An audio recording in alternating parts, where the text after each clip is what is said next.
మన రక్షకుడు ప్రభువైన యేసుక్రీస్తు పరిశుద్ధ నామమునకు మహిమ ఘనత ప్రభావం కలుగును గాక. దేవుడు ఈ సమయంలో చాలా కాలం తర్వాత మీతో సహవాసం చేసే గొప్ప ధన్యత దేవుడు నాకు ఇచ్చాడు. హల్లెలూయా. దాదాపు 2019లో మీతో కలిశాను. దాని తర్వాత 2020 కనపడలేదు. 21లో దేవుడు మళ్ళా కృప అనుగ్రహించాడు. ఏదేమైనప్పటికీ మన నమ్మదగిన దేవుడు, కృప కలిగిన దేవుడు, దయగలిగిన దేవుడు ఇక్కడికి వచ్చినప్పుడు బయట ఆ చెప్పులు చూసి నా హృదయం నిండిపోయింది. హల్లెలూయా. స్టెప్స్ మీద ఆ చెప్పులు చూసి చాలా సంతోషపడ్డాను. ఎందుకంటే ఈ యొక్క భయంకరమైన దినాలలో కరోనా బయటికి వెళ్తే భయం, ఏమొస్తుందో, ఎక్కడ వస్తుందో, ఎలా వస్తుందో తెలియని రోజులన్నమాట. అయినప్పటికీ కూడా దేవుని సన్నిధిలో గడపటానికి మీరు నేను చూపించే ఆసక్తి ఎంతో గొప్పది. హల్లెలూయా. మనము చూపించే ఆసక్తిని బట్టి దేవుడు మనకు ప్రతిఫలం ఇస్తాడు. కనుక దావీదు మహారాజు అంటాడు కదా, దేవుని సన్నిధిలో ఒక్క దినము గడుపుట. ప్రియులారా, అనేక మంది ఈ దినమున 90% వరకు సెలవు దినాలు కావచ్చు. అయితే కొంతమంది నిద్రపోతూ ఉంటారు, కొంతమంది రకరకాల పనుల్లో నిమగ్నులై ఉంటారు. మనకు ఉంటున్న పనులు అయినప్పటికీ కూడా దేవుని సన్నిధిలో గడపడానికి మనం వచ్చి ఉంటున్నాం. ఖచ్చితంగా మనము ఆశీర్వదించబడతాం. హల్లెలూయా. మన కుటుంబాలు కూడా ఖచ్చితంగా ఆశీర్వదించబడతాయి. ప్రభునందు ప్రియులారా, ఈ సమయంలో దేవుడు చాలా ప్రశస్తకరమైన సమయాన్ని నాకు, నా కుటుంబానికి అనుగ్రహించి ఉంటున్నాడు. చాలా సంతోషం. ఇటు విధముగా మనము దేవుళ్ళలో గడుపుట మనకెంతగానో ఆశీర్వాదకరం. నిజముగా కోవిడ్ దేశంలో నాకు ఇంకా సంతోషం ఇచ్చే ఒక అంశం ఏంటంటే, అయ్యగారు రాజంపేట. నేను ఎప్పుడు రాజంపేటలో చూడలేదు. నాది కడప. రాజంపేటలో చూడలేదు. ఇక్కడ కొంతమంది కోస్తాలో అట్లా ఈస్ట్లో, వెస్ట్లో ఉండేవాళ్ళు చాలామంది ఉంటున్నాం. మనమంతా తెలుగు ప్రజలం. అయితే ఇండియాలో ఉన్నప్పుడు నేనెప్పుడు నన్ను మీరు చూడలేదు, మీరు నన్ను చూడలేదు. కడపలో ఉన్నా కానీ మనం ఎప్పుడు చూడనటువంటి వాడు. అయితే దేవుని యొక్క మహాకృప వలన ఈ దేశంలో, ఈ యొక్క అన్య దేశంలో మనమందరము ఇక్కడికి వచ్చి తెలుగు ప్రజలముగా దేవుని మనం ఆరాధన చేస్తామని దేవునికి ముందుగానే తెలుసు. తన ప్రణాళిక, తన ఉద్దేశం వేరు. కనుక దైవజనులు అపోస్తుల అంకుల్ గారిని ఈ దేశానికి నడిపించి ఒక దర్శనం ఇచ్చి తెలుగు క్రైస్తవ సంఘాన్ని ఏర్పరిచి దాదాపు 50 సంవత్సరంలో అనేక మంది ఇక్కడికి వచ్చి పరిచయం చేస్తారని మనం ఎవరు అనుకోలేదు. ఏదో కోయిట్కి వెళ్ళి 4 డబ్బులు సంపాదించుకున్నామని వచ్చాము. వాస్తవమా?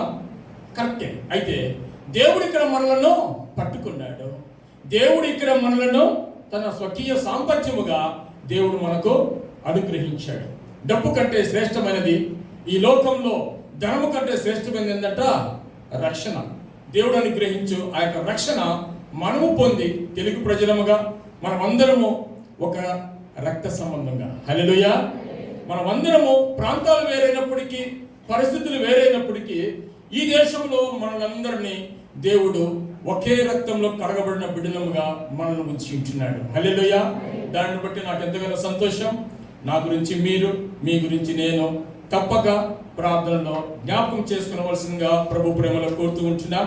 ఈ దినం ఇక్కడ ఉండొచ్చు, రేపు ఇండియాకి వెళ్ళిపోవచ్చు, లేక ఈ లోకాన్ని విడిచి వెళ్ళవచ్చు. ఏదేమైనప్పటికీ ప్రార్థన ఒకరినొకరు జ్ఞాపకం చేసుకున్నట, ఒకరి సమస్యలో ఒకరు పాలు పంచుకున్నట, ఒకరి సంతోషంలో ఒకరు పాలు పంచుకున్నట, అది మనకెంతగానో ఆశీర్వాదకరం.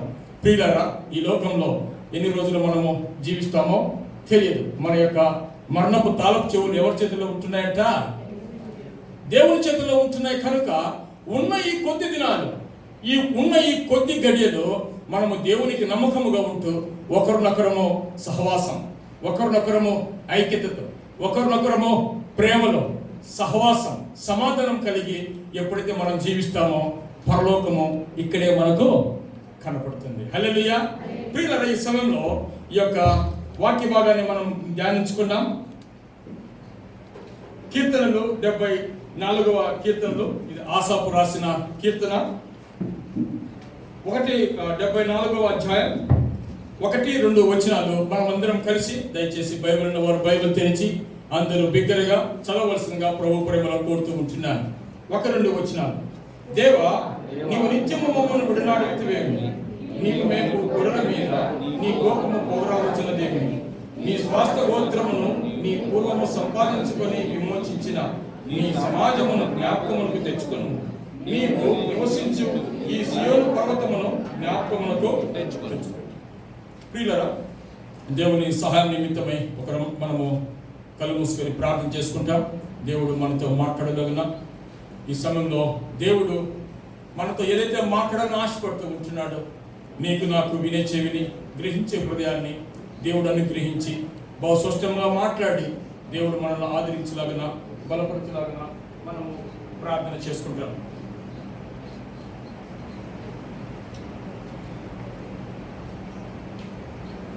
ప్రేమ కలిగిన మా తండ్రి, నమ్మదగిన మా దేవ, జీవం కలిగిన మా రక్షక, నిన్న నేడు ఏకరీతిగా ఏంటూ మారని మార్పులేని మా గొప్ప తండ్రి, మీ ఘనమైన పరిశుద్ధమైన శ్రేష్టమైన నామను బట్టి వందనములు స్తోత్రములు చెల్లించుకుంటున్నా. దేవా, ఈ శుక్రవార దినములో దేవా మమ్మల్ని మీరు జ్ఞాపకం చేసుకుని ఈ యొక్క ఒమేరియా ప్రాంతంలో జగత్తు పునాది వేయబడుకు మునిపే ఈ యొక్క స్థలాన్ని మీరు అభిషేకించుకున్నందుకే మీకు స్తోత్రం. దేవా, ఇక్కడ మీ దాసును ప్రతిష్ఠించుకొని, ప్రభు ఇక్కడ ఉంటున్న యొక్క పరిచారకులను ప్రతిష్ఠించుకొని, ప్రభు సంఘ బిడ్డలను మీరు ఏర్పరచుకుని తండ్రి, సంఘాన్ని ఇంతవరకు మీరు కాపాడుతూ వచ్చిన విధానమును బట్టి మీకు వందనం.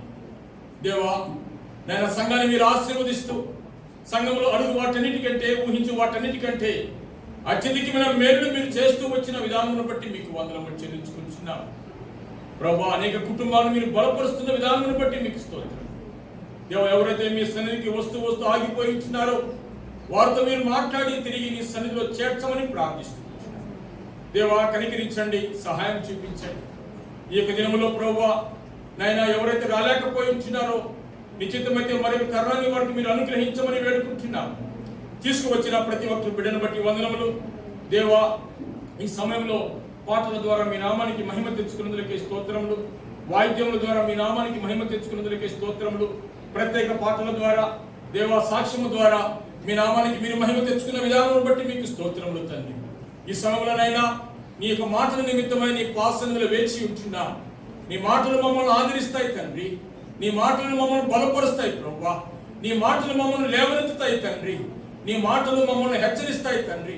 దేవా, జ్ఞాపకం చేసుకుని మాతో మీరు మాట్లాడమని ప్రార్థిస్తున్నాం ప్రభువా. ఈ సమయంలో నిలబడే నేను జ్ఞానం లేనటువంటి వాడనయ్యా, ఇక్కడ నిలుచుటకు ఏ మాత్రము యోగ్యత లేనటువంటి వాడను. దేవా, నా ఆత్మను మీరు ఖాళీ చేసి నీ ఆత్మతో నింపి తండ్రి, మీ నామానికి మీరు మహిమ తెచ్చుకొని మీ నోటి బోరుగా మీరు వాడుకోమని ప్రార్థిస్తున్నాం. అంధకార చీకటి శక్తులను నజరేయుడైన యేసుక్రీస్తు నామములో బంధిస్తున్నాం తండ్రి. వాటిని మీరు దూరపరచమని వేడుకుంటూ, ఇక్కడ అనుగ్రహించిన దైవ సేకరణను బట్టి ప్రతి ఒక్క విశ్వాసాన్ని బట్టి మీకే మహిమ ఘనత ప్రభావం చెల్లించుకుంటూ యేసుక్రీస్తు పరిశుద్ధమైన శ్రేష్టమైన నామములో ప్రార్థించి వేడుకుంటున్నాం తండ్రి, ఆమేన్. ప్రియులారా, దేవుని సన్నిధిలో ప్రార్థించి ఈ యొక్క అవకాశాన్ని నాకు అనుగ్రహించిన దైవ సేవకులకి, కార్యవర్గ సభ్యులకి ప్రత్యేకమైన వందనములు తెలియజేస్తూ ఉంటున్నా. ప్రభునందు ప్రియులారా, ఈ యొక్క చదువుకున్న అంశాన్ని మనం గమనించినట్లయితే ఇక్కడ ఆసాపు ఎంతో నిరుత్సాహంతో, ఎంతో బాధతో ఆయన చెప్తూ ఉంటున్న మాటలు ఏంటంటే, 2వ వచనంలో మనం గమనిస్తే, నీ స్వాస్థ గోత్రమును నీవు పూర్వము సంపాదించుకుని విమోచించిన నీ సమాజమును జ్ఞాపకమునకు తెచ్చుకును.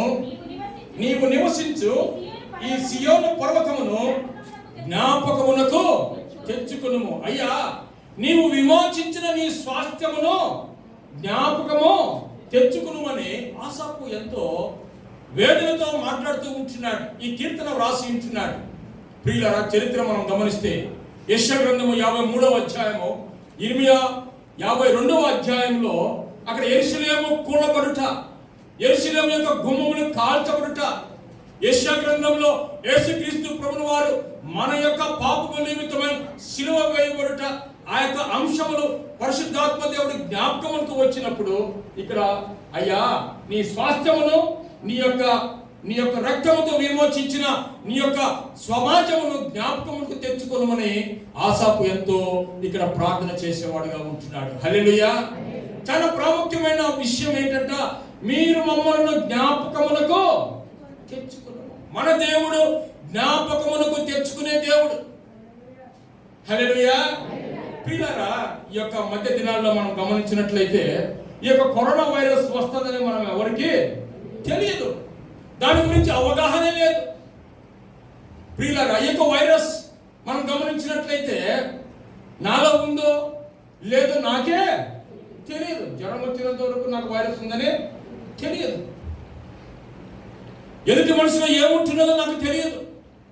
ఒకరిని ఒకరు నమ్మే స్థితిలో ఈ యొక్క దినాలు భయంకరమైన దినాలు. ప్రియులారా, చాలా బాధాకరమైన విషయం ఏంటంటే తల్లి చనిపోయేది బిడ్డకు తెలియడం లేదు, బిడ్డ చనిపోయేది తల్లికి తెలియడం లేదు. అన్న చనిపోయేది తమ్ముడికి తెలియడం లేదు, తమ్ముడు చనిపోయేది అన్నకు తెలియడం లేదు. గత మాసంలో మే మాసంలో అబ్బాస్ ఒక కుటుంబంలో 6వ తేదీ తన అన్న చనిపోయాడు, 9వ తేదీ తన తల్లి చనిపోయింది, 11వ తేదీ తన ఇంకొక అన్న చనిపోయాడు. నిజంగా చాలా బాధాకరమైన విషయం. ఎంతో మంది ఈ యొక్క వైరస్ దినాలలో ఉద్యోగాలు కోల్పోయారు. ఎంతో మంది 3 పూట్ల భోజనం లేక బాధపడేవారుగా ఉంటున్నారు. అనేక మంది వారికి ఉంటున్న పరిస్థితులు చెప్పుకోలేక ఆత్మహత్యలు చేసుకున్న వారు చాలా మంది ఉంటున్నారు. ప్రియులారా, ఈ ఉన్న వారు రేపు ఉండడం లేదు.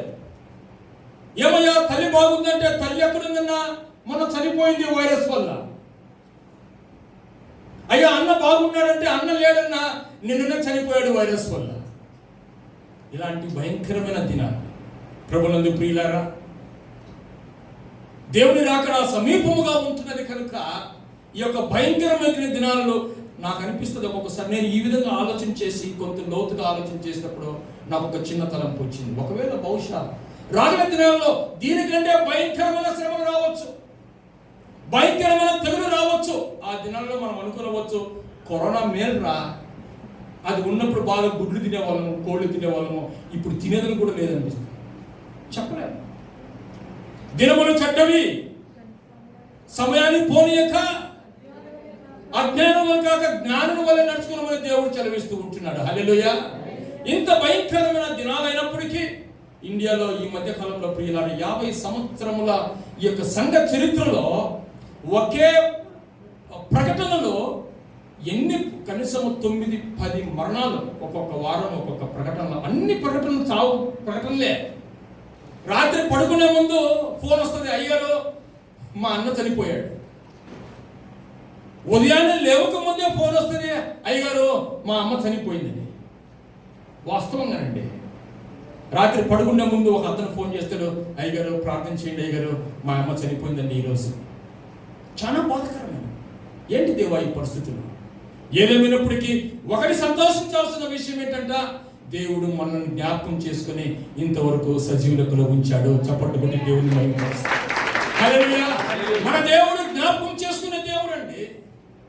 అడుగు వాటన్నిటికంటే, ఊహించు వాటన్నిటికంటే అత్యధికమైన మేలులో మనం జీవితంలో కుమ్మరిస్తూ వచ్చాడు. కరోనాలో ఉద్యోగాలు ఉన్నా లేకపోయినా, మనకు సంపద ఉన్నా సంపద లేకపోయినా కానీ దేవుడు మనల్ని పోషిస్తూ వచ్చాడు. దేవుడు మనకు తోడుగా ఉంటూ వచ్చాడు. ఒకవేళ మనకు వైరస్ వచ్చినప్పటికీ కూడా యేసు నామములో స్వస్థత అనుగ్రహించి ఉంటున్నాడు. ఆమేన్. కోడి తన రెక్కల కింద భద్రపరుస్తూ వచ్చినట్లు దేవుడు మనల్ని కాచి కాపాడుతూ దినదినము మనల్ని ఆయుష్ పొడిగిస్తూ మనల్ని ఇంతవరకు సజీవులకులో ఉంచి ఉంటున్నాడు. హల్లెలూయా. మన దేవుడు సర్వశక్తి కలిగిన దేవుడు, మన దేవుడు కృప కలిగిన దేవుడు, మన దేవుడు దయగలిగిన దేవుడు, మన దేవుడు కాపురిగా ఉంటున్న దేవుడు, మన దేవుడు పోషించే దేవుడు, మన దేవుడు నడిపించే దేవుడు, మన దేవుడు జ్ఞాపకం చేసుకునే దేవుడు. హల్లెలూయా. ప్రియులారా, దేవుని వాక్యము సెలవిస్తూ ఉంటున్నది. యెషయా గ్రంథం 49వ అధ్యాయం 14-15 వచనాలు. యెషయా గ్రంథం 49వ అధ్యాయం 14-15 వచనం. అయితే సియోను యెహోవా నన్ను విడిచిపెట్టి ఉన్నాడు, ప్రభువు నన్ను మరిచి ఉన్నాడు అనుకొనుచున్నది. స్త్రీ తన గర్భమున పుట్టిన బిడ్డను కరుణింపకుండా తన తండ్రి పిల్లను మర్చిన వారైనా మర్చుదురు గాని నేను నిన్ను మరువను. హల్లెలూయా. స్త్రీ తన గర్భమున పుట్టిన బిడ్డను మర్చినా కానీ మన దేవుడు మరవని దేవుడు. హల్లెలూయా.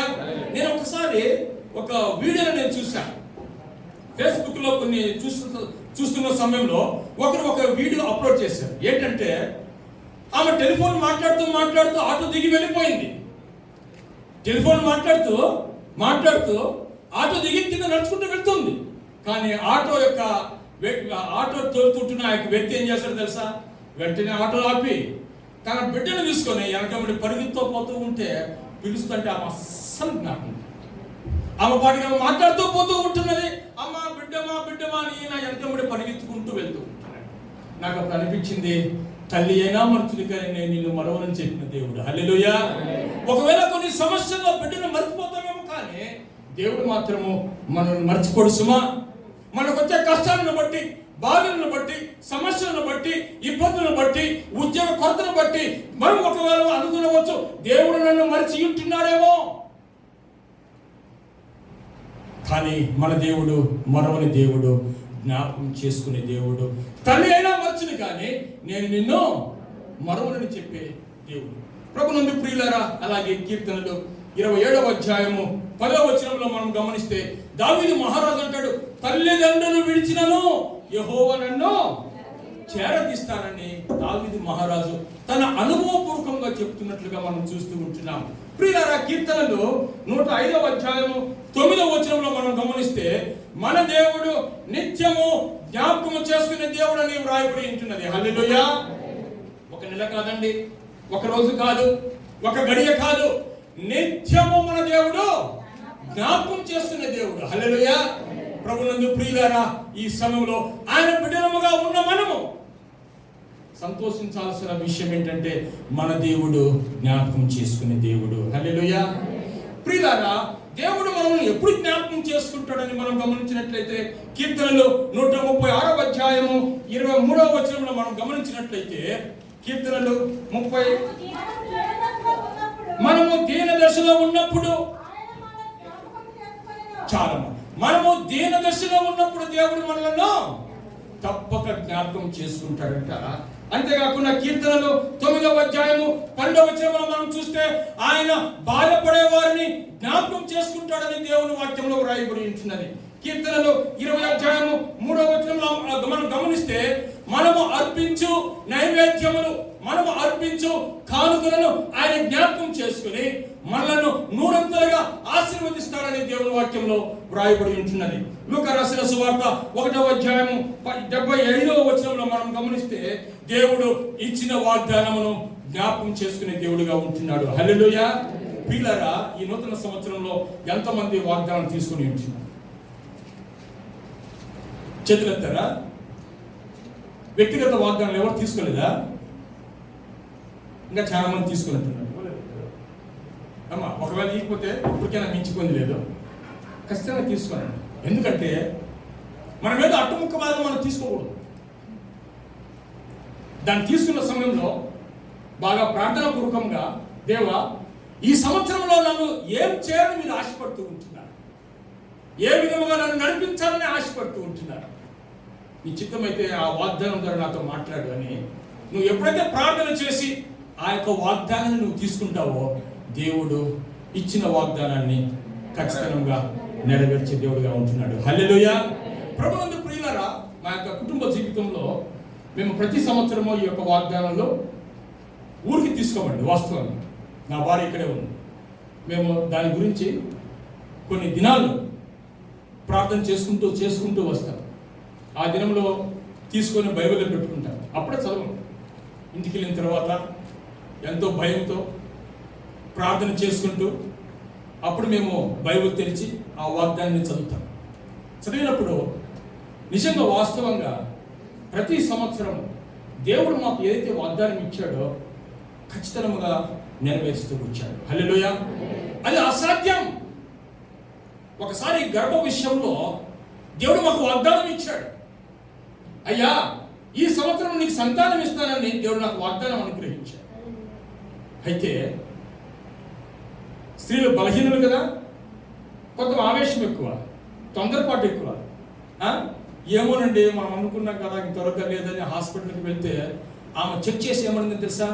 అమ్మా, నువ్వు డిఎన్సీ చేయించుకోవాలి, వీలైతే నీ భర్తను కూడా టెస్ట్ చేయాలని చెప్పారు. మీకు బిడ్డలు పుట్టే అవకాశమే లేదని చెప్పారు. ఆ వాగ్దానం నెరవేరాలంటే ఆ సంవత్సరం దాటిపోకూడదు. వాస్తవమా? అయితే అక్టోబర్ అయిపోవచ్చింది, దేవుడు నవంబర్లో పాజిటివ్ వచ్చింది. చాలా సంతోషపడ్డాం. అయ్యా, డాక్టర్ ఏమో మీకు అసాధ్యమో, బిడ్డలు పుట్టే అవకాశం లేదని చెప్పారు. అయినప్పటికీ కూడా దేవుడు ఇచ్చిన వాగ్దానాన్ని నెరవేర్చాడు. సంతోషపడ్డాం. అయితే డిసెంబర్ మాసంలో భయంకరమైన ఏమంటారండి బ్లీడింగ్, భయంకరమైన బ్లీడింగ్. సరే, రెవరెండ్ బాబురావు గారు, నేను ఆయన ఇద్దరం కలిసి వెంటనే ఆమె హాస్పిటల్లో చేర్చాం. ఫస్ట్ టైం ఆమె హాస్పిటల్లో చేర్చాం. ఇంటికి వస్తూ నాకు కన్నీళ్ళు కారిపోతుంటున్నాయి. అంకుల్, ఇంకా ఎలా అంకుల్ అంటే, అయిపోయింది ఖలాస్, ఏం లేదు, ఇంకా డిఎన్సీ చేస్తారు, అబార్షన్ అయిపోతుంది, దేవుడు మళ్ళా ఇస్తాడు, నో ప్రాబ్లం. కానీ ప్రియులారా, ఆ రోజు రాత్రి నేను ప్రార్థన చేస్తూ వచ్చాను. అయ్యా, నువ్వు నాకు వాగ్దానం ఇచ్చావు కదా, మనుషులకు అసాధ్యం కానీ నీకు సమస్తమును సాధ్యం. ప్రార్థన చేశాను, దేవా నీ చిత్తం ఎలా ఉంటే అలా, మాలో తప్పులుంటే క్షమించమని ప్రార్థన చేసి ఉదయాన్నే నేను మధ్యాహ్నం 3 గంటలకు హాస్పిటల్కి వెళ్తే ఆమెను హాస్పిటల్ థియేటర్లోకి తీసుకెళ్లారు. రాత్రి అంతా ఆ యొక్క బ్లడ్ అంతా ఆ నర్సు ఎవరో దేవుడు ఆ టైంలోనే అనిపించాడు. దోషితో ఆమె ఎత్తిపోస్తుందని చెప్తుంది. అయినప్పటికీ కూడా డాక్టర్స్ ఏం చెప్పారు తెలుసా? అయ్యా, లోపల బేబీ సేఫ్గా ఉంది. మన దేవుడు సర్వశక్తులైన దేవుడు. ఎప్పుడైతే ఆ మాట వింటున్న, దేవా నీ కృప ఆకాశము కంటే ఎంతో ఉన్నతమైనది, మనుషులకు అసాధ్యము కానీ నీకు మాత్రము సాధ్యం. అబ్రహాం, ఇస్సాకు, యాకోబులకు ఏదైతే వాగ్దానం ఇచ్చి నెరవేర్చి ఉంటున్నాడో మన అందరి జీవితంలో కూడా నెరవేర్చిన ఉంటున్నాడు. కనుక ఇచ్చిన వాగ్దానాన్ని దయచేసి మర్చిపోవద్దండి. ఈరోజు వాగ్దానం తీసుకుంటే ఆ సంవత్సరం అంతా ఆ వాగ్దానాన్ని ముందు పెట్టుకొని మనం ప్రార్థన చేయాలి. అది మనకు ఆశీర్వాదకరం.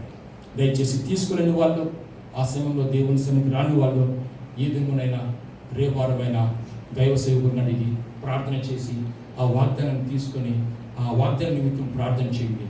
దేవుడు మన ప్రార్థన ఆలకించి దేవుడు నీకు ఇచ్చిన వాగ్దానాన్ని సంపూర్ణంగా నెరవేరుస్తాడు. హల్లెలూయా. పిల్లలు, మన దేవుడు ఎలాంటి దేవుడు అంట? వాగ్దానమును జ్ఞాపకం చేసుకునే దేవుడు అయినందుకై మనం ఎంతగానో స్తుతించవలసిన వారంగా ఉంటున్నాం. ప్రభునందు ప్రియులరా, ఈ యొక్క పరిశుద్ధ గ్రంథంలో మనం గమనించినట్లయితే దేవుడు కొంతమందిని జ్ఞాపకం చేసుకున్నట్లుగా మనం చూస్తూ ఉంటున్నాం. రండి త్వరగా మనం చూసుకుంటాం. ఆది కాండము 8వ అధ్యాయము 1వ వచనంలో మనం గమనించినట్లయితే, ఆది కాండము 8వ అధ్యాయము 1వ వచనం, దేవుడు నోవహును అతనితో కూడా ఓడలో ఉన్న సమస్త జంతువులను సమస్త పశువులను జ్ఞాపకము చేసుకుని. చాలమ్మా, ఇక్కడ ఏం చేస్తున్నాడు దేవుడు? దేవుడు నోవహును జ్ఞాపకం చేసుకుంటుంటున్నాడు.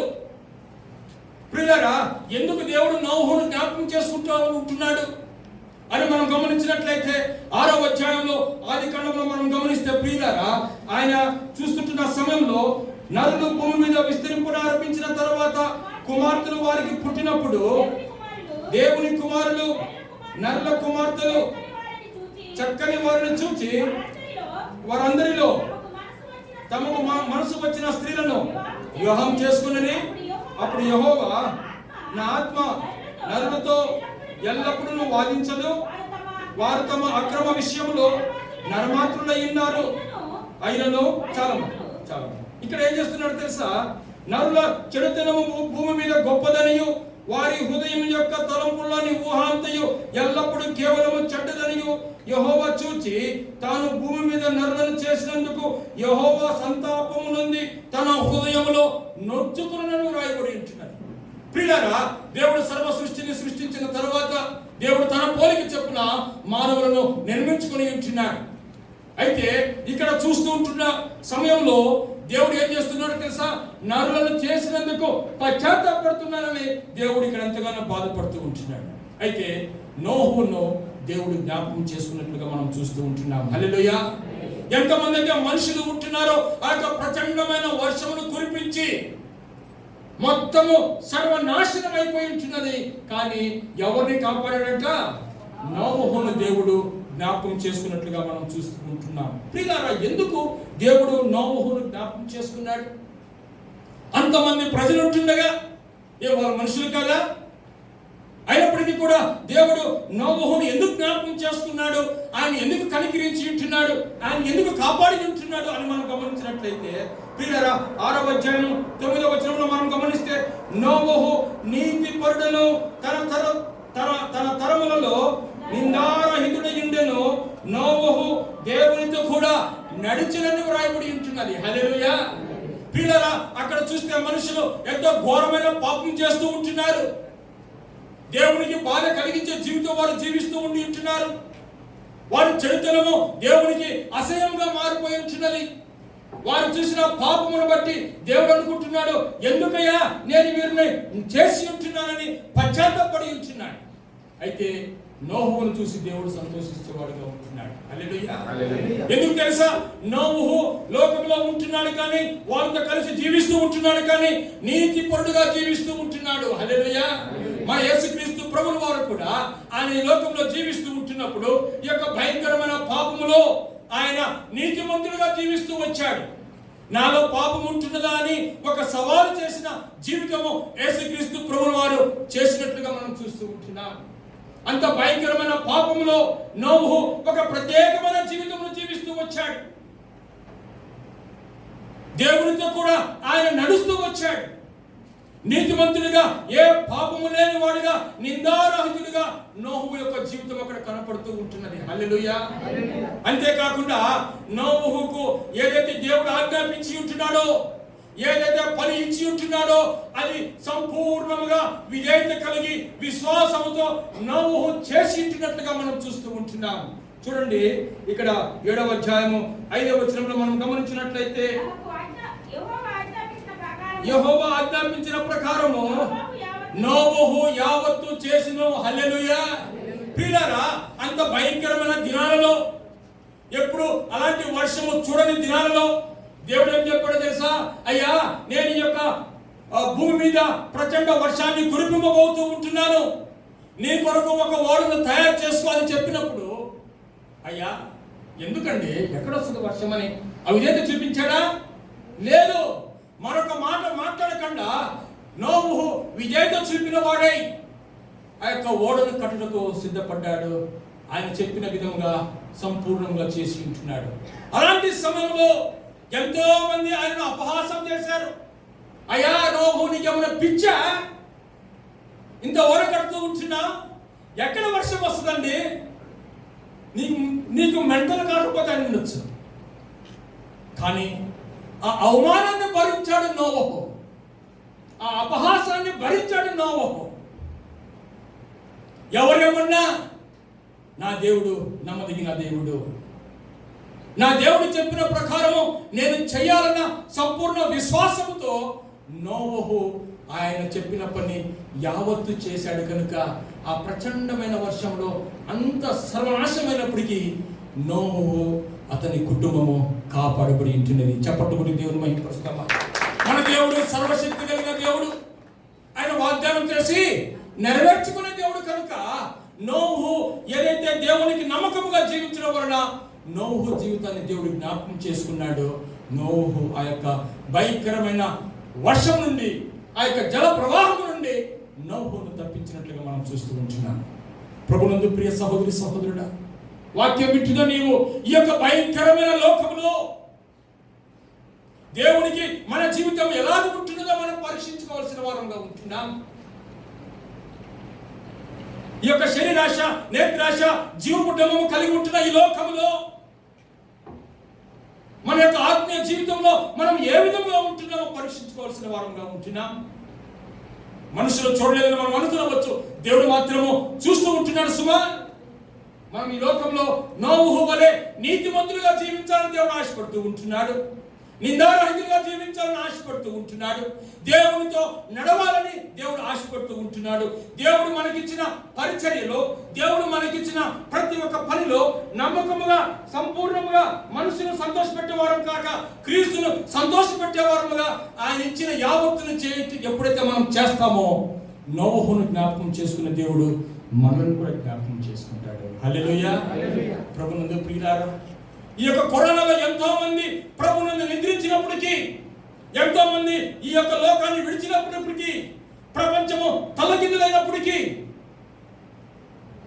దేవుడు నిన్ను సజీవులకులో ఉంచాడు. దేవుడు నిన్ను కాపాడుతూ వచ్చాడు. తన మహాకృప మన ఎడల వ్యక్తపడుతూ వచ్చాడు.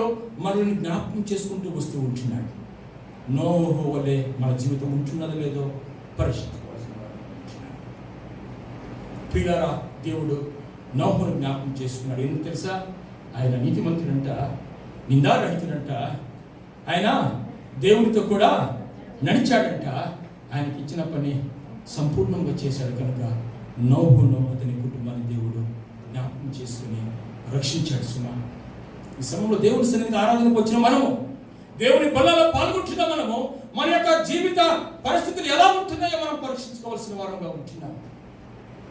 ప్రియులారా, మనం ఎవరు చూడలేదో మనం అనుకోవచ్చు, కానీ దేవుడు మాత్రము చూస్తూ ఉంటున్నాడు సుమా. ఆయన హృదయ అంతరంగములను పరిశోధించి తెలుసుకునే దేవుడు. ఒకవేళ మన బలహీనతలుగా ఉంటే దేవుని సన్నిధిలో అవి తెలిసినప్పుడు క్షమాపణ అడిగి దేవుని సన్నిధిలో పశ్చాత్తాపడవలసిన వారంగా ఉంటున్నాం. మనము వాటికి దూరంగా పారిపోవలసిన వారంగా ఉంటున్నాం. దేవుని మహింపరిచే బిడ్డలుగా మనం జీవించినప్పుడు దేవుడు మనలను జ్ఞాపకం చేసుకుంటాడు. హల్లెలూయా. రెండోదిగా మనం గమనించినట్లయితే ప్రియులారా, మొదటి సమయంలో 1:19 తరువాత వారు ఉదయమందు వేగిరమే లేచి యెహోవాకు మొక్కి వచ్చిరి. అంతట ఎల్కానా తన భార్యకు హన్నాను కూడాను యెహోవా ఆమెను జ్ఞాపకం చేసుకున్నాను. హల్లెలూయా. ప్రియులారా, ఇక్కడ హన్నా జీవితాన్ని దేవుడు జ్ఞాపకం చేసుకున్నట్లుగా మనం చూస్తూ ఉంటున్నాం. హన్నా జీవితాన్ని మనం గమనించినట్లయితే తన అక్క అయిన పెనిన్నాకు బిడ్డలు ఉంటున్నారు, కానీ తనకు మాత్రము పిల్లలు లేదు. ప్రతి సంవత్సరము వారు దేవుని సన్నిధికి వెళ్ళినప్పుడు ఈమెకు ఒక విధమైన బాధ కలిగేది. తన భర్తతో కొట్లాడేది. తన భర్త కూడా విసిగిపోయేవాడు. తన కోపం అంటే ఏంటంటా, తనకు అక్కకు బిడ్డలు ఉంటున్నారు, నాకు లేదన్న బాధ తప్ప ఇంకా వేరే ఆలోచనతో కాదు సుమా. అయితే కొన్ని సంవత్సరాల తర్వాత ఆమె దేవుని సన్నిధికి వెళ్ళేసి, చాలా మంది మనం కూడా కోపంగా చేస్తాం కదా, ఏమయ్యా ఆమె నాకంటే ఎడకొచ్చింది, ఇల్లు కట్టావు, నువ్వు నిజంగానే దేవుడు అయితే నాకు దూరం తెలుసయ్యా. నిజమా? మన ప్రార్థన ఎలా ఉంటున్నదో మనం పరీక్షించుకోవాలి సుమా. మన ప్రార్థన జీవితం ఎలా ఉంటున్నదో, స్వార్థంతో ఉంటున్నదా, లేక ఇతరుల పట్ల ఈర్ష్యతో ఉంటున్నదా, ఇతరుల పట్ల దురుసుగా ఉంటున్నదా? మన ప్రార్థన జీవితాన్ని మనం జ్ఞాపకం చేసుకోవాలి సుమా. వారికి అది ఉంది, వారి బిడ్డలు చదువుతున్నారు, నా బిడ్డలు చదవలేదు. ఏ సమస్యలండి అయినప్పటికీ తర్వాత హన్నా ఏం చేసింది తెలుసా? తనలో ఉంటున్న ఆ యొక్క అక్కసు, తనలో ఉంటున్న యొక్క కోపం అన్ని తీసివేసి తన ప్రార్థన మార్చుకున్నట్లుగా మనం చూస్తూ ఉంటున్నాం. రండి, ఇక్కడ 9వ వచనం, 10వ వచనం, 9వ వచనం చివరిలో 10వ వచనం. బహు దుఃఖాక్రాంతురాలు అవి వచ్చి యెహోవా సన్నిధిని ప్రార్థన చేయుచు బహుగా ఏడ్చును. సైన్యములకు అధిపతి యెహోవా, నీ సేవకురాలైన నాకు కలిగిన శ్రమను చూచి నీ సేవకురాలైన నన్ను మరొక జ్ఞాపకము చేసుకుని నీ సేవకురాలైన నాకు మగ పిల్లలను దయచేసిన ఎడల వాని తల మీదికి క్షౌరపు కత్తి ఎన్నటికి రానియక వాడి బ్రతుకు దినములన్నిటిను నేను వానిని యెహోవానకు నీకు అర్పించునని మురుక్కుబడి చేసుకొనెను. హల్లెలూయా. అంతకు ముందు బాధతో ప్రార్థన చేసేది హన్నా, అంతకుముందు తన భర్తతో అలిగే హన్న, అంతకుముందు దేవుని సన్నిధికి వెళ్ళినప్పుడు ఏదో నామకార్థంగా ప్రార్థన చేసే హన్న 10వ వచనంలో వెళ్ళే లోపల హన్న యొక్క ప్రార్థన మారిపోయినట్లుగా మనం చూస్తూ ఉంటున్నాం. ఏమంటున్నదో తెలుసా? ఎంతగానో తగ్గించుకొని, అయ్యా నీ సేవకురాలైన నన్ను జ్ఞాపకము చేసుకొని, ఒకవేళ నీవు నాకు బిడ్డనిస్తే నేను నీకు ఆ బిడ్డను సమర్పిస్తానని ఒక కమిట్మెంట్ చేసుకుంటున్నది, ఒక తీర్మానం చేసుకుంటున్నది. ప్రియులారా, ఆమె ప్రార్థన మారిపోయించినది. అంతేకాకుండా 15వ వచనం చివరిలో మనం చూస్తే, నా ఆత్మను యెహోవా సన్నిధిని కుమ్మరించుకొనుచున్నానని అక్కడ హన్నా చెప్తున్నట్లుగా మనం చూస్తూ ఉంటున్నాం. ఎంతో తగ్గించుకొని, ఎంతో ఏడుస్తూ దేవుని సన్నిధిలో దేవునితో తన ఆత్మను కుమ్మరించుకొని దేవునికి ప్రార్థన చేసినట్లుగా మనం చూస్తూ ఉంటున్నాం. ప్రియులారా, ఎప్పుడైతే ఆమె తగ్గించుకొని దేవుని వైపు చూసి యథార్థముగా నమ్మకముగా తన ఆత్మను దేవుని సన్నిధిలో కుమ్మరించుకొని దేవుని సన్నిధిలో ఎప్పుడైతే ఆమె పశ్చాత్తాపడి ప్రార్థన చేసిందో 19వ వచనంలో యెహోవా ఆమెను జ్ఞాపకం చేసుకొని ఆమె గర్భము తెరిచినట్టుగా మనం చూస్తుంటున్నాం. హల్లెలూయా. ప్రభునందు ప్రియ సహోదరి సహోదరుడా, ఈ యొక్క సమయంలో దేవుని బిడ్డలుగా ఉంటున్న మనము మన ప్రార్థన జీవితంలో మన ప్రార్థన ఏ విధముగా ఉంటున్నదో మనం పరీక్షించుకోవాల్సిన వారంగా ఉంటున్నాం. ఎదుటి వారిని చూచి బాధపడుతూ మనం ప్రార్థన చేస్తూ ఉంటున్నామా, లేక దేవుని మీద సంపూర్ణంగా ఆధారపడి మనము తగ్గించుకొని మన ఆత్మను దేవుని సన్నిధిలో కుమ్మరిస్తూ మనం ప్రార్థన చేస్తుంటున్నామో మనం పరీక్షించుకోవాలి. ఒకవేళ మన ప్రార్థన దేవుడు వినాలంటే, ఒకవేళ మన ప్రార్థనకు దేవుడు జవాబు అనుగ్రహించాలంటే, ఒకవేళ మన ప్రార్థనకు దేవుడు అద్భుతములు ఆశ్చర్యములు చేయాలంటే, హన్నా చేసిన ప్రార్థన మన ఆత్మను కుమ్మరించుకొని ప్రార్థన చేస్తే హన్నాను జ్ఞాపకం చేసుకున్న దేవుడు మనలను కూడా జ్ఞాపకం చేసుకుంటాడు. హల్లెలూయా. మన ప్రార్థనలో స్వార్థం ఉండకూడదు సుమా. మనకి ఏది అవసరమో దేవునికి తెలుసు. ఈరోజు నీకు ఏ సమయానికి ఏ భోజనం పెట్టాలో దేవునికి తెలుసు. దేవుడు కాకులతో దైవ సేవకులకి ఆహారం పంపిన దేవుడు. అక్కడ ఏలియా ఊహించాడా నాకు కాకి ద్వారా ఆహారం వస్తుందని? ఊహించలే. ఎంత బాధతో ఉన్నాడు ఏలియా. అయితే దేవుడు జ్ఞాపకం చేసుకుని కాకుల చేత దేవుడు భోజనం పంపించాడు సుమా. నీ కుటుంబంలో ఉంటున్న అవసరతను బట్టి, నీ కుటుంబంలో ఉంటున్న అక్కరను బట్టి, నీ కుటుంబంలో ఉంటున్న సమస్యను బట్టి మనుషుల మీద ఏమాత్రం ఆధారపడక దేవుని సన్నిధిలో తగ్గించుకొని దేవుని వైపు చూస్తూ నీ ఆత్మను కుమ్మరించుకొని నువ్వు ప్రార్థన చేస్తే నీ కుటుంబంలో అద్భుతాలు జరుగుతాయి సుమా. నీ ఆత్మీయ జీవితంలో నువ్వు ఆశీర్వదించబడతావు. దేవుడు నిన్ను జ్ఞాపకం చేసుకుని అడుగు వాటన్నిటికంటే, ఊహించు వాటన్నిటికంటే అత్యధికముగా దేవుడు మనల్ని ఆశీర్వదించినాడు. ప్రియులారా, నోహును జ్ఞాపకం చేసుకున్న దేవుడు, హన్నాను జ్ఞాపకం చేసుకున్న దేవుడు నిన్ను నన్ను జ్ఞాపకం చేసుకుని ఉంటున్నాడు. హల్లెలూయా. చివరిగా మూడవదిగా మనం గమనించినట్లయితే ప్రియులారా, రండి ఆదికాండము 19:29.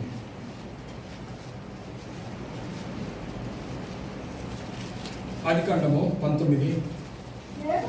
దేవుడు ఆ మైదానపు పట్టణములను పాడు చేసినప్పుడు దేవుడు అబ్రహామును జ్ఞాపకం చేసినప్పుడు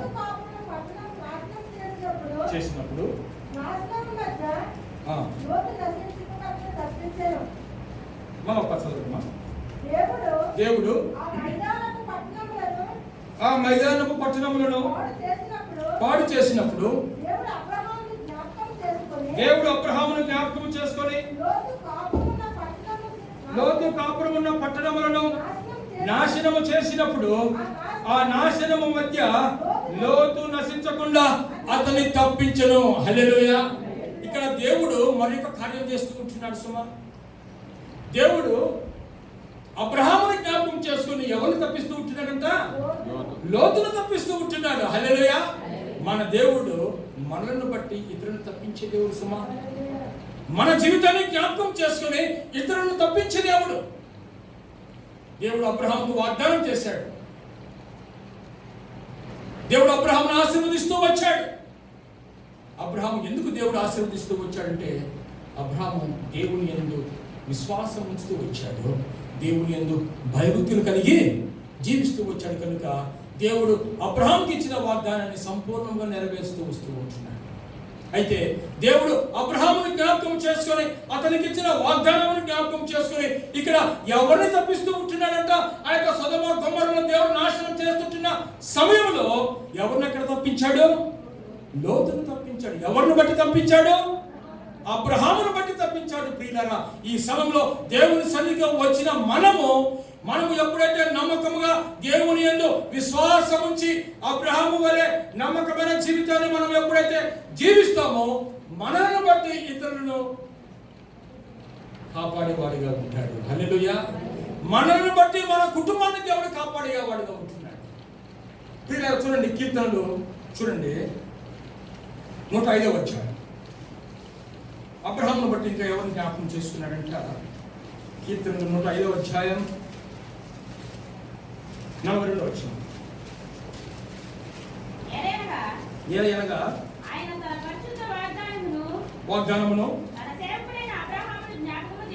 తన సేవకుడైన అబ్రహామును జ్ఞాపకం చేసుకొని ఆయన తన ప్రజలను సంతోషముతోనూ తాను ఏర్పరచుకున్న వారిని ఉత్సాహధ్వనితోనూ వెలుపలికి రప్పించెను. హల్లెలూయా. దేవుడు అబ్రహాముకు వాగ్దానం చేసిన దేవుడు, అయ్యా నిన్ను ఆ యొక్క కనాను దేశానికి నడిపిస్తానని దేవుడు వాగ్దానం చేసిన దేవుడు. అయితే ఇశ్రాయేలు ప్రజలు ఎక్కడ వాళ్ళు ఆ యొక్క ఐగుప్తు దేశంలో వారు బానిసత్వంలో జీవిస్తూ ఉంటున్న సమయంలో వారు మొరపెట్టినప్పుడు ఎవరికి ఇచ్చిన వాగ్దానాన్ని నెరవేర్చుకున్నాడంట? దేవుడు అబ్రహాము, ఇస్సాకు, యాకోబులకు చేసిన వాగ్దానాన్ని దేవుడి జ్ఞాపకం చేసుకుని ఆ యొక్క ఇశ్రాయేలు జనాంగాన్ని సంతోషంతో ఆ యొక్క ఐగుప్తు దేశాన్ని నుండి కనాను దేశానికి నడిపించుకుంటున్నాడు. హల్లెలూయా. ప్రియులారా, మన దేవుడు నమ్మదగిన దేవుడు. అనేక మార్లు మన యొక్క ఆత్మీయ జీవితంలో నమ్మకంగా లేకపోయినప్పటికీ కూడా ఆయనను మనము క్షమిస్తూ ఉంటున్నాడు. దినదినము మనల్ని కాపాడుతూ ఉంటున్నాడు, మనల్ని సజీవతలో ఉంచుతూ ఉంటున్నాడు. మన పట్ల ఉంటున్న యొక్క ప్రణాళిక దేవుడు జ్ఞాపకం చేసుకుంటున్నాడు. అబ్రహామును బట్టి ఏ విధముగా ఆ లోతును తప్పించాడో, అబ్రహాముకి ఇచ్చిన వాగ్దానమును బట్టి ఇశ్రాయేలు జనాంగాన్ని ఐగుప్తు దేశం నుండి వెలుపలికి రప్పించాడో, నీ జీవితమును బట్టి నీ కుటుంబాన్ని కాపాడుతూ ఉంటున్నాడు. హల్లెలూయా. నీ జీవితమును బట్టి నీ పిల్లలను కాపాడుతూ ఉంటున్నాడు. ప్రియులారా, అబ్రహాము ఏ విధంగా జ్ఞాపకం చేసుకున్నాడో మనల్ని కూడా జ్ఞాపకం చేసుకోవాలంటే మన ఆత్మీయ జీవితంలో దేవునికి నమ్మకంగా జీవించాలి, విశ్వాసం కలిగి జీవించాలి, దేవునికి నమ్మకంగా జీవించాలి. ఆ యొక్క కనాను దేశాన్ని అబ్రహాము చూడకపోయినప్పటికీ కూడా దేవుని యందు విశ్వాసం ఉంచి దేవుడు నాతో మాట్లాడు కనుక అంతా వదిలిపెట్టేసి ఆ యొక్క సామ్రాజ్యాన్ని అంతకంతగా ఆయన బయలుదేరినట్టుగా మనం చూస్తూ ఉంటున్నాం. అందును బట్టి దేవుడు అబ్రహామును ఆశీర్వదించాడు, తనకిచ్చిన వాగ్దానాన్ని నెరవేర్చుకుంటూ వచ్చాడు. ఆయనని జ్ఞాపకం చేసుకొని ఆయన ద్వారా ఇతరులను విడిపిస్తూ వచ్చాడు, ఇతరులను జ్ఞాపకం చేసుకుంటూ వచ్చాడు. ప్రభునందు ప్రియ సహోదరి సహోదరుడా, నీ ఆత్మీయ జీవితంలో నువ్వు నమ్మకంగా ఉంటే దేవుడు నీ ద్వారా నీ కుటుంబాన్ని ఆశీర్వదిస్తాడు సుమా. దేవుడు నీ కుటుంబాన్ని, నీ బిడ్డలను దేవుడు ఖచ్చితంగా ఆశీర్వదిస్తాడు. దావీదు జీవితంలో భయంకరమైన యుద్ధాలు, ఎప్పుడు చూసినా ఆయన రక్తాన్ని ఒలికించేవాడు. అందుకోసమే ఆయన మందిరం కట్టడానికి కూడా దేవుడు అనుమతించాడు. అయితే సొలొమోనుకు దేవుడు ఆ కృపను గ్రహించాడు. ఎందుకు తెలుసా? ఏమంటాడు తెలుసా సొలొమోనుతో? అయ్యా, దావీదుని బట్టి నేను నిన్ను ఆశీర్వదిస్తాను, దావీదుని బట్టి నీ యొక్క రాజ్యంలో యుద్ధాలు లేవు, సంతోషము నెమ్మది అక్కడ విస్తరించింది. ఎవరిని బట్టి అంట? దావీదుని బట్టి. తన తండ్రి అయిన దావీదుని బట్టి తన కుమారుడైన సొలొమోను జీవితాన్ని దేవుడు ఆశీర్వదించాడు సుమా. తన తండ్రికి లేని యోగ్యత, మందిరం కట్టే ధన్యత సొలొమోనుకు అనుగ్రహించాడు. నీ ఆత్మీయ జీవితంలో ఒకవేళ నువ్వు అంత ఆశీర్వాదం పొందకపోయినప్పటికీ కూడా ఖచ్చితంగా నీవు చేసే పరిచర్యను బట్టి, నీవు చేసే ఆ యొక్క నడిపించే జీవితమును బట్టి నీ కుటుంబాన్ని, నీ బిడ్డలను ఆశీర్వదించున్నాడు. హల్లెలూయా. ప్రియులారా, మనం ఆత్మీయంగా ఉంటే మన కుటుంబం ఆశీర్వదించబడుతుంది. మనం ఆత్మీయంగా దేవునికి నమ్మకంగా ఉంటే మన బిడ్డలు ఆశీర్వదించబడతారు.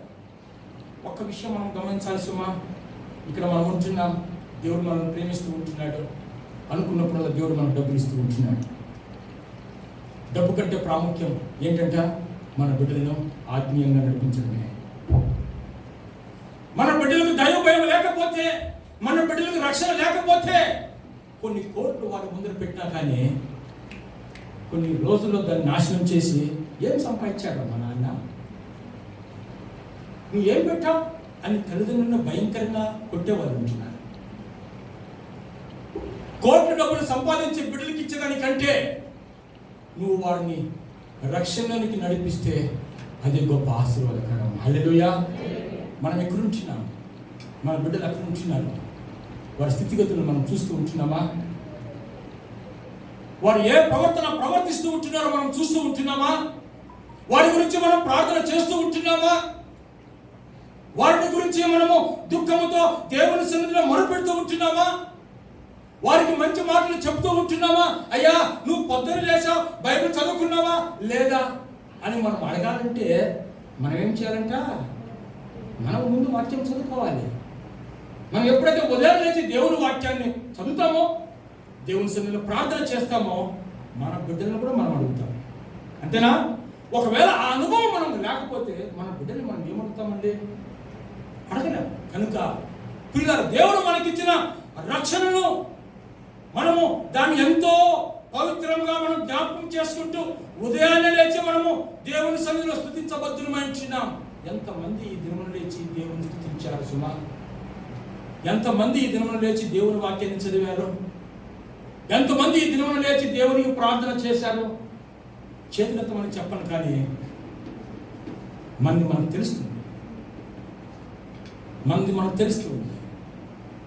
ఎడతెగక ప్రార్థన చేయమని దేవుడు వాటిని సెలవిస్తూ ఉంటున్నాడు. ప్రియులారా, మనం వెళ్తూ బండి తోలుతూ దేవా అని ఆయనకు ప్రార్థన చేయొచ్చు సుమా. మనం పనులు చేస్తూ దేవునికి మొరపెడతా ఉండొచ్చు. మనం ఏ స్థితిలో ఉన్నా ఆయనను మనం జ్ఞాపకం చేసుకుంటూ దేవా నీ జ్ఞానం నాకు ప్రసాదించు అని ప్రార్థన చేస్తూ ఉంటే దేవుడు మన ప్రార్థన ఖచ్చితంగా, మన ప్రార్థన మనకు తోడుగా ఉండి మనల్ని కాపాడేదిగా ఉంటున్నది సుమా. మన ప్రార్థన మనకు ఒక కంచెమైపడుతుంది. ప్రార్థన జీవితం ఉండదు, కానీ అయ్యగారు, పాస్టర్ గారు నేను ఇల్లు కట్టాలని ప్రార్థన చేయండి. సంతోషం. దైవజనుల దగ్గర ఖచ్చితంగా ప్రార్థన చేయించుకోవాలి, అది ఆశీర్వాదం. దానికంటే ప్రాముఖ్యం మన యొక్క ఆత్మీయ జీవితంలో ప్రార్థన మనకు ఉండాలి సుమా. ప్రార్థన అనుభవం మనకు ఉండాలి. దేవుని వాక్యాన్ని చదవాలి, అప్పుడే దేవుడు మనల్ని జ్ఞాపకం చేసుకుంటాడు. ప్రియులారా, అంత భయంకరమైన లోకంలో దేవుడు పశ్చాత్తాపడ్డాడు. నరులను నేను ఎందుకు చేస్తానయ్యా, మనసును నొచ్చుకున్నాడు. అలాంటి దినాల్లో కూడా నోహు దేవునికి నమ్మకంగా జీవించాడు. ఈ భయంకరమైన లోకంలో మన జీవితం ఎలా ఉంటున్నదో మనం పరీక్షించుకోవాలి. నోహు వలె ఉంటున్నదా? మన ప్రార్థనా జీవితం హన్నా వలె ఉంటున్నదా? మన ఆత్మీయ జీవితం ద్వారా ఇతరులను దేవుడు కాపాడుతూ ఉంటున్నాడో? దేవుడు మనతో మాట్లాడుతున్నాడు. పిల్లల దేవుని సన్నిధిలో ఆరాధన చేయడానికి వచ్చిన మనం ఈ కరోనాలో ఎంతోమంది చనిపోయినప్పటికీ దేవుడు మనల్ని సజీవులకులో ఉంచాడు. ఆయన ఉద్దేశాన్ని మనం నెరవేర్చవలసింది. దేవుడు మనము నిత్యము జ్ఞాపకం చేసుకునే జీవితం మనం జీవించవలసిన వాడు. నోహును జ్ఞాపకం చేసుకున్న దేవుడు నన్ను జ్ఞాపకం చేసుకుంటున్నాడు. హన్నాని జ్ఞాపకం చేసుకున్న దేవుడు మనల్ని జ్ఞాపకం చేసుకుంటున్నాడు. అబ్రహామును జ్ఞాపకం చేసుకున్న దేవుడు నన్ను జ్ఞాపకం చేసు. అయితే మన పితరులు చేసిన ఆ యొక్క జీవితాన్ని మనం జ్ఞాపకం చేసుకుని దేవునికి ఆ విధముగా నమ్మకంగా ఎప్పుడైతే మనం జీవిస్తామో మన జీవితాల్లో అడుగు వాటిన్నిటికంటే ఊహించే వాటిన్నిటికంటే అత్యధికమైన మేలు చేయవచ్చు. కనుక ఇది మనం తీర్మానం చేసుకున్నాం. ఎక్కడైతే మనం తప్పిపోతూ ఉంటున్నామో, ఎక్కడైతే దేవునికి మనం అయిష్ట కార్యములు చేస్తూ ఉంటున్నామేమో, దేవుడిని మనం బాధపరుస్తుంటున్నామేమో, మనం పరీక్షించుకున్నాం, మనం పవిత్రపరుచుకున్నాం. యేసు రక్తము ప్రతి పాపమును కడుగునని వ్రాయబడి. ప్రియులరా, బలాల యోగంగా మనం పాల్గొన్నాం. దేవుడిని ఆత్మతోని సత్యంతో మనం ఆరాధన చేస్తాం. దేవుడు మన జీవితాన్ని జ్ఞాపకం చేసుకొని తప్పక దేవుడు మనల్ని ఆశీర్వదించుకుంటున్నాడు. దేవుడి వాక్యం దీవించి ఆశీర్వదించున్నాడు.